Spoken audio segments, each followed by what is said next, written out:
ও দিদি আসতে একটু দেরি হয়ে গেল, কিছু মনে করো না যেন। হ্যাঁ ওই যে আমার মেয়ের জন্য। না না না, সে ঠিক আছে।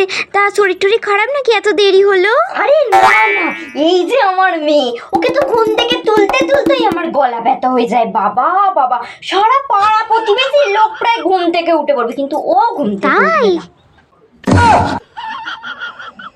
আর যদি বা ওই টেনে টেনে ঘুম থেকে তুলবো, ওই সেই বেরাসে মাজনটা দিয়েছে, মানে বেরাসটা করিয়ে দিলেও ভালো হয়।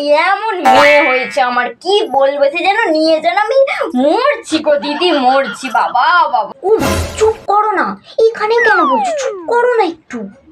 ও বাবা, আমি চুপ করবো কেন? আমি কি কিছু ভুল বলছি? দিদি দিদি কি বলো কি বলো, আমি কি কিছু ভুল বলছি রে? আমি চুপ করবো কেন? হ্যাঁ আমি তো ঠিক কথাই বলছি, বলো। হ্যাঁ তুই করবি ভালো, আর আমি বললেই জ্বালা, তাই না? তাহলে তুমি এখানেও এরকম বলবে? চুপ করো না একটু। তা তুই কি বলতে চাইছিস? তুই কি এসব করিস না নাকি? সব করিস। আর বলতে জানো দিদি ও কি কি করে জানো? হ্যাঁ তুমি শুনলে ও কি কি করে? এই শেষবার জীবনে আর কোনো দিন তোমার সাথে বলি বলো তো দিদি, তুমি কি কিছু বলতে পারবে বলো?